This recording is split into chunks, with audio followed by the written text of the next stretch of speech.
কোটা দিবি দিবি বল আমার বাবা তোর বাড়িতে এসে পড়ে থাকে আরে তুই তো একটা ভিক্ষুক রে আমার বাবার বংশের একটা পরিচয় আছে কিন্তু তোদের তো তাও নেই তুই খাস ভিক্ষা করে তার আবার বড় বড় কথা তুই আমার বাবাকে অপমান করিস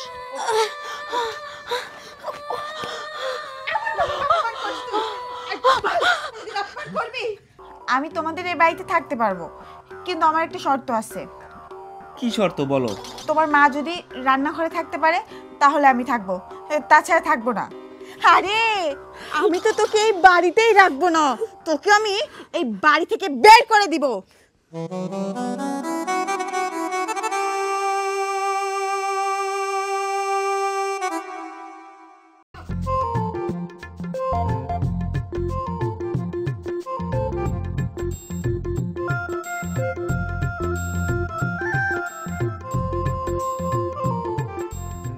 মা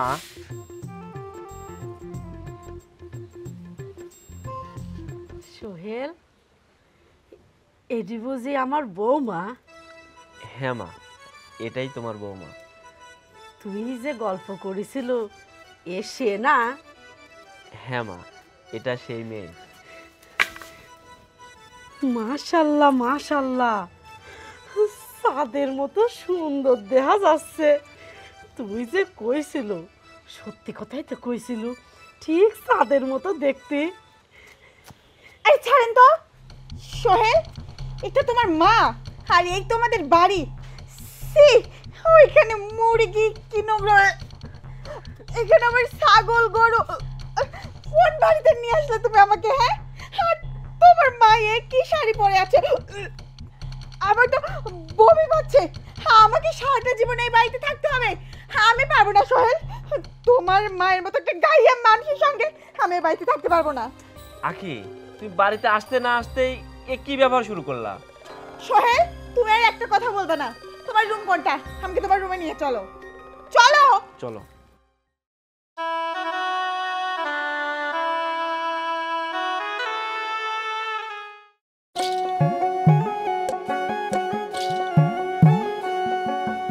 সোহেল এই তোমাদের বাড়ি এই তোমাদের বাড়ির পরিবেশ ছি পুরো বাড়িতে কি নোংরা হাঁস মুরগি গরু ছাগল আমি কখনো এত নোংরা বাড়িতে থাকিনি আর ওটা তোমার মা সি দেখে মনে হচ্ছে এক মাস গোসলই করে না কি সব পোশাক আশাক পরে আছে আমার পক্ষে সম্ভব না তোমার মায়ের সঙ্গে একই ছাদের নিচে থাকতে আমি পারবো না থাকতে দেখো তোমাকে কিন্তু আগেই বলছি যে আমাদের গ্রামের বাড়ি আর গ্রামের বাড়িতে হাঁস মুরগি এগুলো থাকবেই আর আমার মা আমি তোমাকে বলছি না যে শুধু আমার মা ছাড়া আমার আর কেউ নেই আমার তো ছোটবেলায় বাবা মারা গেছে এই মাটা অনেক কষ্ট করে আমাকে মানুষ করছে আর আমার মা এরকমই শোনো সোহেল সবার বাবা মাই সবাইকে কষ্ট করে বড় করে তার মানে এইরকম পরিবেশে তুমি বড় হয়েছো হ্যাঁ আমাকে ওখানে থাকতে হবে আমি পারবো না তোমাকে তো আমি বলছি তোমার মায়ের সঙ্গে আমি মিশে থাকতে পারবো না কি সব পোশাক আশাক সি আমার ভাবলে ঘেন্না লাগছে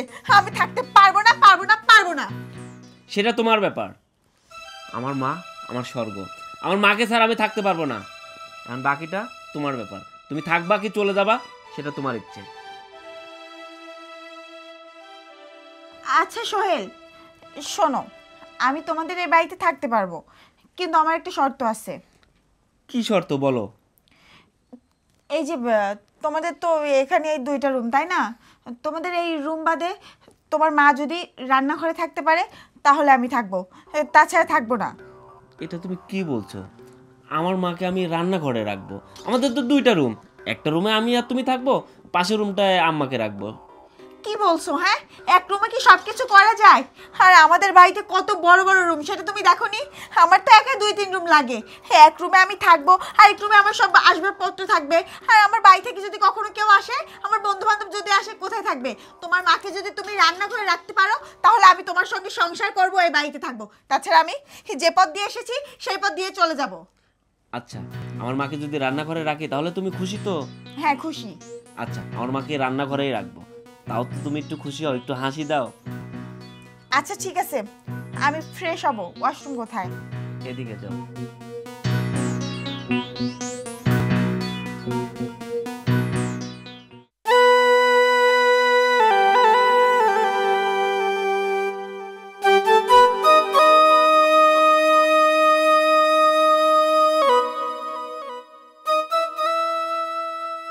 মা, কি বাজান? তোমাকে কথাটা কিভাবে যে বলি। বাজান, তোর কিছু কোয়া লাগবে না নে। তুই আমাকে কি কব সে আমি বুঝতে পারিছি। আমার কোনো অসুবিধা নেই, চুলার পার থাকা লাগবে তো আমি থাকতে পারবো। আর এখন আমার বয়স হয়েছে, এখন ভাঙা ঘরে কি আর দালান কোঠায় কি, আর জিনিস এনে কোনো মতো রাতটা পার হইলেই হইলি। এই বয়সে এত সুখ দিয়ে কি করব বাজান? তুই কষ্ট পাসনি, আমি আরামে রাধার ঘরে আমার দিনটা রাতটা কাটালেতে পারবো না বাজান রে। তোর সুখে আমার সুখ, সন্তান কষ্টে থাকবি, কোনো মা কি চাই ক? আমার কথা এত ভাবিস নি, আর তুই কষ্ট পাইস নি। তোর জন্য আমি সব কিছু করতে পারি, কোনো মাই চায় না তোর চাওয়ালটা কষ্টে থাকুক। মা, ছোটবেলায় বাবা মারা যাওয়ার পরে তুমি আমাকে অনেক কষ্ট করে মানুষ করছো, অনেক কষ্ট সহ্য করছো। এখন আমি তোমার কষ্ট কেমনে সহ্য করব বলো? ধুর পাগল, কিসের কষ্ট? এতে কোনো কষ্ট হইলি নাকি? তুই আসব এতালি ভাবিস নি তো। আর বৌমার সাথে এসব বিষয়ে কোনো কথায় তর্ক জড়াইস নি। যা বাসান, তুই ঘরে যা। পাগল, যা তো। মা, তুমি রাগ করলা না তো? পাগল, রাগ করবো কিসের জন্যে? যা, বৌমাকে সময় দে, যা যা যা যা।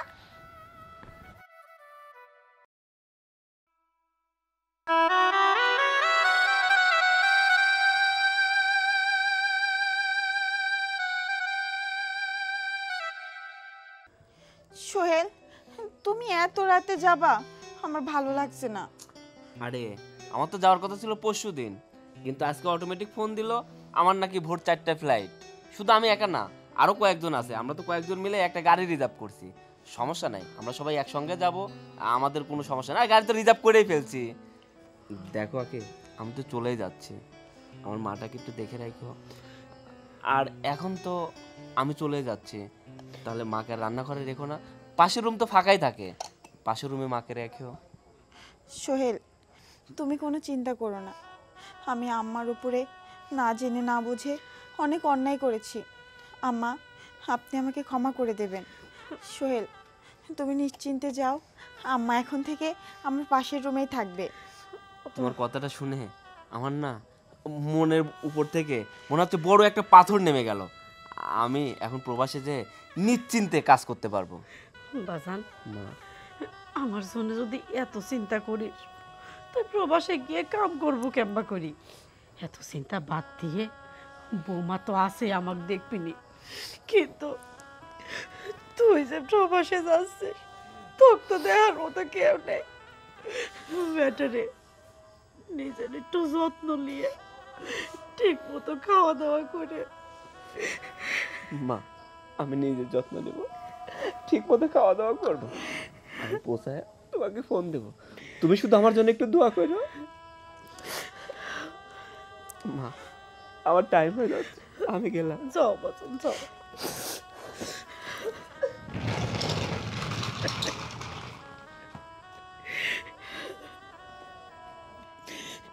কি রে বুড়ি, তুই কি ভেবেছিস তোর ছেলে চলে গেছে জন্য তোকে আমি মাথায় করে রাখবো?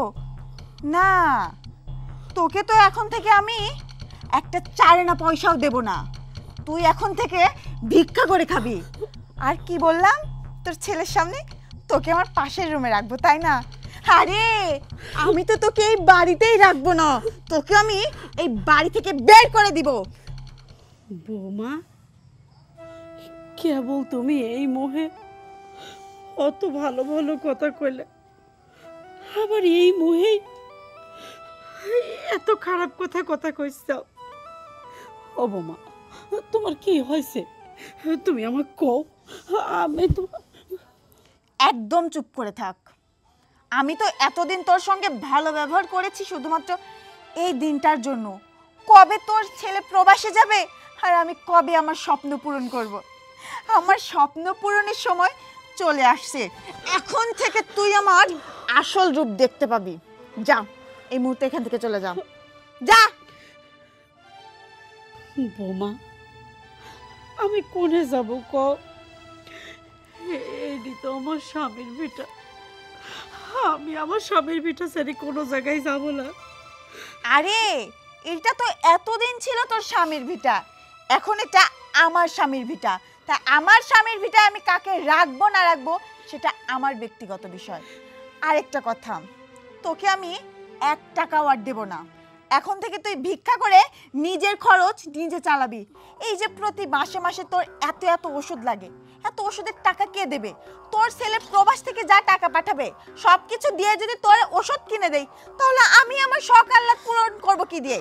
তাই বলছি কি, তুই কালকের থেকে ভিক্ষা করবি যদি এই বাড়িতে টিকে থাকতে চাস। আর যদি এই বাড়িতে থাকতে না চাস তাহলে যা, তোর দু চোখ যেদিকে যায় সেদিকে চলে যাইতে পারিস। না না বৌমা, আমার এই স্বামীর ভিটা তুমি তারা দিয়ে না। তুমি ভিক্ষা করার কথা কইছ, আমি ভিক্ষাই করব।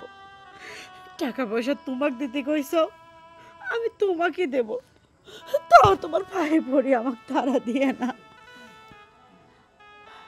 আমি তো বলছি তুই যদি ভিক্ষা করে নিজের খরচ নিজে চালাস তাহলে আমি তোকে বের করে দিব না। আচ্ছা ঠিক আছে, আমার খরচ আমিই চালাবো, তোমার কিছু দেওয়া লাগবে না।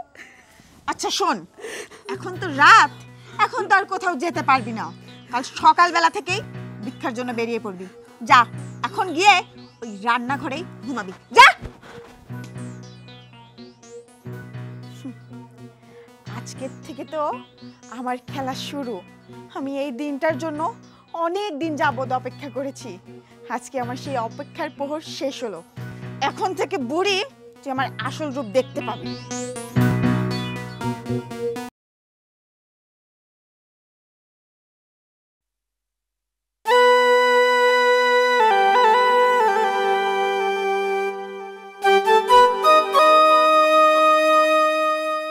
বাবারে, কয়টা ভিক্ষা দিতে পারবে? আপনি ভিক্ষা করতেছেন, আপনার কেউ নেই? আছে রে বাবা, একটা সাওয়াল আছে। সাওয়াল প্রবাসে থাকে, আমাকে দেহে না, এই জন্য ভিক্ষা করতেছি।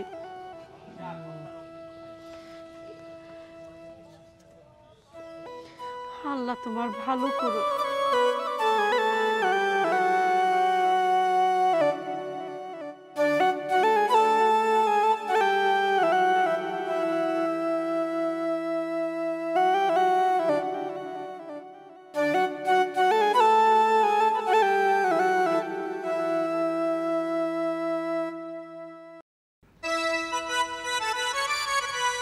বাবা, কিরে মা, কি আবার বিস্কুট নিয়ে আসছিস? বাবা তুমি বিস্কিটটা খাইতে থাকো, আমি ফ্রিজ থেকে আপেল আর তোমার জন্য মিষ্টি নিয়ে না না না না, আপেল ফ্রিজের আপেল দিস না। তোর ফ্রিজের আপেল অত ঠান্ডা জিনিস আমি খেতে পারবো না। আমি সেই জন্য নিয়ে আসলাম না, কারণ আমি তো জানি যে আমার বাবা ফ্রিজের কিছু খায় না। কি করব বলো তো, একা একা মানুষ, প্রতিদিন তো বাজারে যাওয়া সম্ভব না। একদিন নিয়ে এসে 2 মাস ভরে খাই আমি। তাই নাও বাবা, ওই কিন্তু- চা নাও।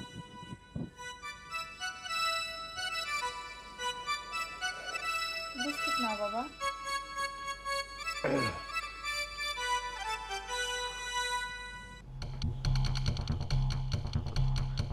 বৌমা, একটা কথা বলতে চাইলাম।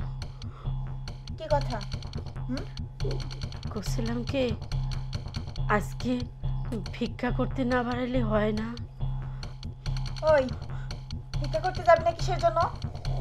তুই তো দিব্যি ভালো আছিস, তাহলে ভিক্ষা করতে কেন যাবি না?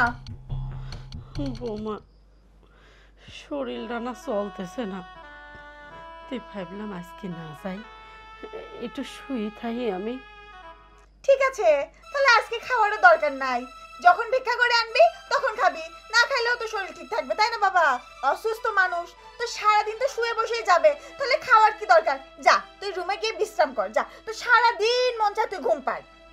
বৌমা, সেদিক দিয়ে বাপে কাইনি আপেল কুমলা খাওয়ানোর কথা কইছ, আর আমি একবেলা একটু ভিক্ষা করতে চাচ্ছি নি। আমার কত কথা শুনাইছো, আমার সাওয়ালের ঠেকার খাওয়ার তুমি বাপে খাওয়াও, বাপের বাড়ির লোকে খাওয়াও, কে আমার কি সেই টাকার হক নেই কও? ওই খাওয়ার কি আমি একটু পাতে পারিনি? আমারও তো মন চায় এটা ফল ফল খাতে। তুই কি বললি?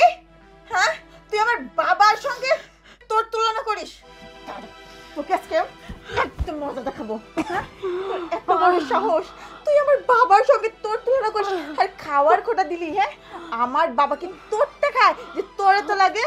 তুই কয় টাকা ভিক্ষা করে আনিস? হ্যাঁ, তুই যে কয় টাকা ভিক্ষা করে আনিস তোরই তো হয় না, তাও তো তোকে আমি বসাই বসাই খাওয়াই। ইস, ও মা, মা ছাড় দাও। বসায় বসায় কই খাওয়াও? ভিক্ষা না করলে তো একবারও খাওয়া দিতাম না। এই মুখে বেশি কথা ফুটছে তাই না?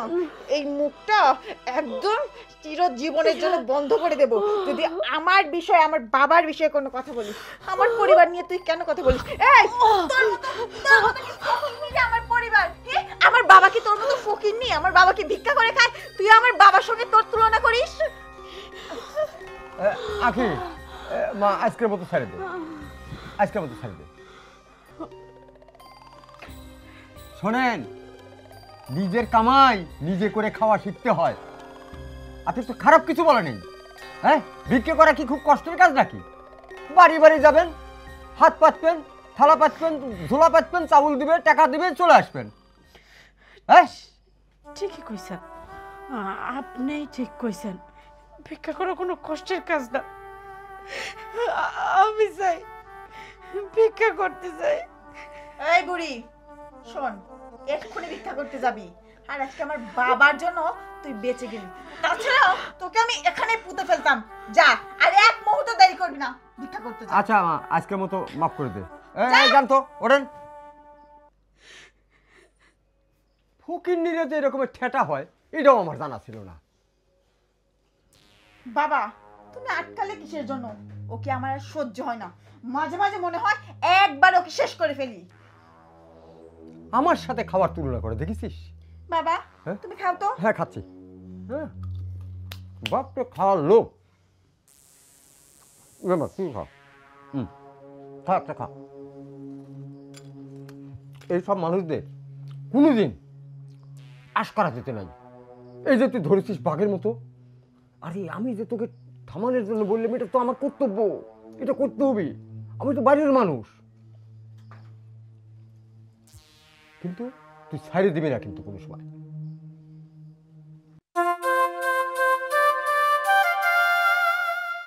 বাহ বিয়াই বাহ, কত সুখেই আইছেন মেয়ের বাড়ি। সেই দিন একটু আমি কথা শুনাইলাম, তাতে বাপ মেয়ে মিলে আমার কত কথা শুনাইলেন। আমার ছাওয়ালের টাকায় খাইছেন, পড়তেছেন, আরামায়েশ করতেছেন। আজকে কত মাস হয়ে গেল আমার বাড়িতে এসে রইছেন, যাওয়ার তো নামগন্ধই নেই। আচ্ছা বিয়াই, আপনি কি কোনো জায়গায় দেখিছেন এইরমভাবে কোনো বাপ তার মেয়ের বাড়ি পড়ি থাকে? আমি মা হয়ে পথে পথে ভিক্ষা করে আমার পেট চালাই, আর আপনি জামাইয়ের টাকায় বসে আরাম আয়েশ করে 2 বেলা গোস্ত ভাত খাইছেন, আরেক বেলা পোলোয়া বিরিয়ানি খাইছেন। বাহ, আপনিই মশাই কপাল করে বিয়ে পাইছেন, একটা জামাই পাইছেন। বিয়াই, মাঝে মধ্যে আমার মনে হয় কি আপনার ওই কপালটার সাথে আমার এই কপালটা ঘষা দেয়। কোন কোন অক্ষরে যে আপনার মতো শয়তানের একটা মেয়ে এসে এই বাড়ির জটেছে আল্লাহ পাকে জানে। আমার এখন আপনারে দেখলে না ঘৃণা হয়, মনে হয় কি থুতু পালাই। বিয়েন, আপনি কিন্তু অতিরিক্ত করতেছেন।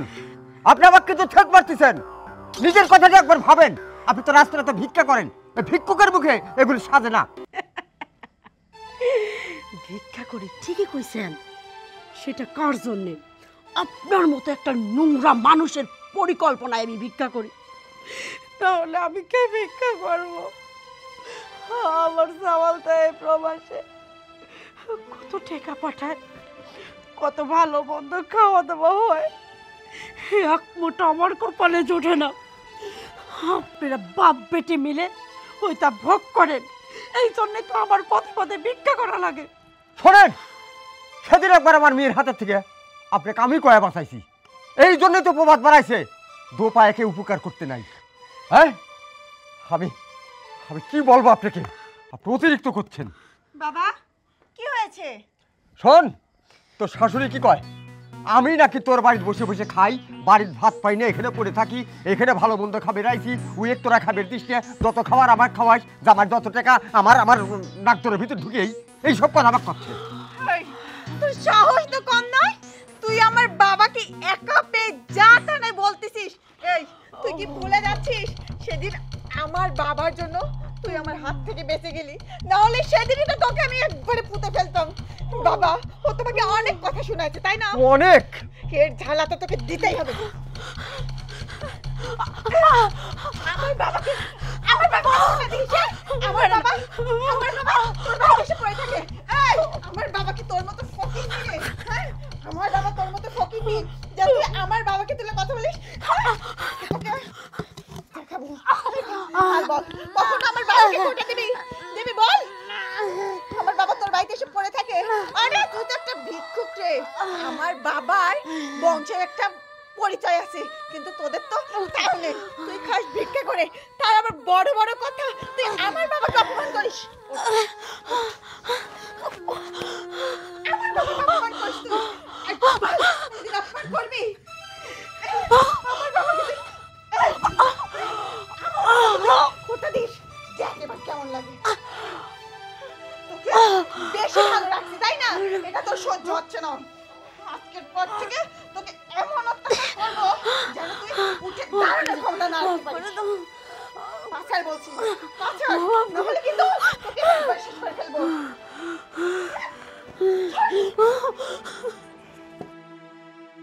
বাবা বাবা হ্যাঁ দেখো কে বুড়িটা কি হয়েছে? অবস্থা করেছে। এই জন্য কথা আছে, উইয়ের পাখা বাড়ে কখন, মরার আগে।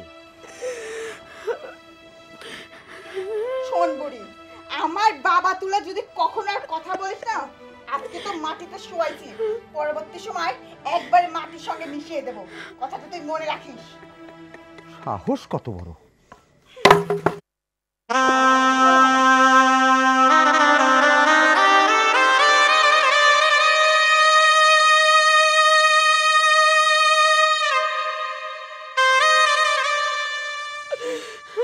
দেখ বাবা, আমি কত শুয়ে রয়েছি,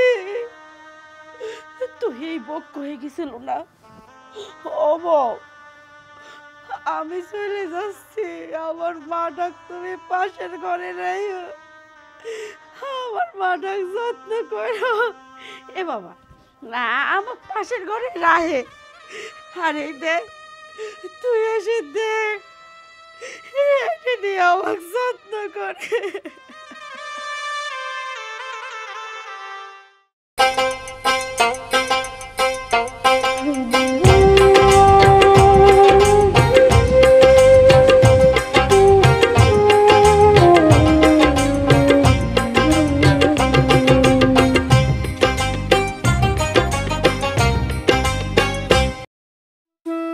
বাজান রে, কয়টা টাকা ভিক্ষা দিবে বাজান? মা, তুমি ভিক্ষা করছো কেন? তোমার হাতে ভিক্ষার তালা কেন? তোর মা ভিক্ষা করতেছে কে, তুই কি শুনবো? হ্যাঁ মা, আমাকে তো শুনতেই হবে, তুমি বলো। তাহলে শুন।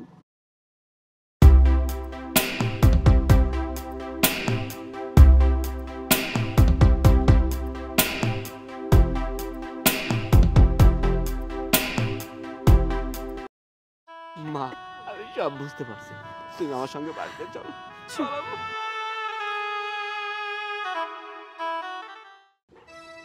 শোনো বাবা, টাকা কিন্তু 40 লাখ নগদ দিতে হবে।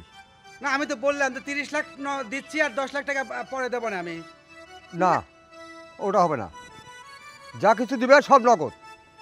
দেন এই হুটহাট করে আপনারা জমিটা বিক্রি করতে চাচ্ছেন, এতগুলো টাকা আমি কিভাবে ম্যানেজ করবো? কোন তাও তো আমি মনে করেন ধরে বাজে 30 লাখ টাকা ম্যানেজ করেছি, আমাকে একটু সময় দেবেন তাই না?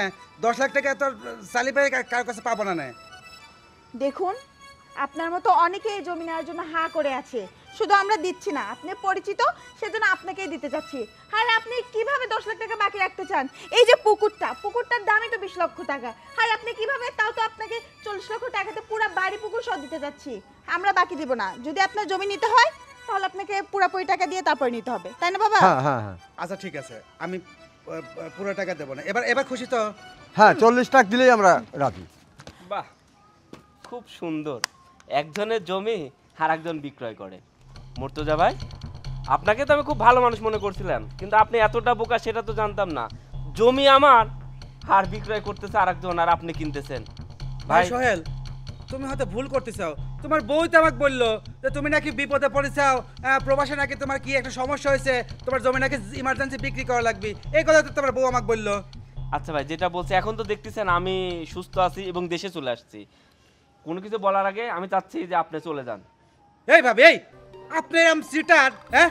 বা আপনি দেখছি সেই সিটার, সেই লেভেলের সিটার। আপনি আমাকে বললেন যে আপনার স্বামী নাকি সমস্যা, আপনি বিপদে পড়ে আপনার জমি বিক্রি করতেছেন। না, দূর সিটার বাদ পারবে না কাজ। তাহলে আব্বা 40 লাখ টাকা জমি বিক্রয় করে কোথায় যাবেন? না টাকা বিদেশে পাড়ি জমাবেন নাকি? বাবারে, এই টাকা তোমার টাকা তোমারই থাকতো। আমার টাকা আমারই থাকবে, আমার বাড়ি আমারই থাকবে, আমার টাকা আমারই থাকবে, কিন্তু আমার মাটা আমার থাকবে না। একজন প্রবাসীর মা রাস্তায় রাস্তায় ভিক্ষা করবে, সেটাই তো আপনার মেয়েকে শিখাইছেন, তাই না? না বাবা, তুমি এটা কি বলো? তোমার মা নিজেই ভিক্ষা করতে চায়, ভিক্ষা না করলে নাকি তার ভালোই লাগে না। হ্যাঁ, একজন শখ করে ভিক্ষা করতে যায়। আব্বা, আপনাকে যদি বলি, আপনি বেশি নাই একটা দিন এই ভিক্ষার থালাটা নিয়ে রাস্তায় রাস্তায় ভিক্ষা করতে পারবেন? করতে পারবেন না, সেটা আমি জানি। আখি, তোমাকে আমি ভালোবেসে এ বাড়িতে বউ করে আনছিলাম, কারণ তোমাকে আমি অনেক ভালোবাসতাম। এ বাড়িতে বউ হয়ে আসার পরে তুমি এ বাড়িতে থাকবে না। আমার বাড়ি তোমার পছন্দ না, আমার মাকে তোমার পছন্দ না। আমাকে বললা এই বাড়িতে একটা শর্তে তুমি থাকতে পারো, শর্তটা হচ্ছে আমার মাকে রান্নাঘরে রাখতে হবে।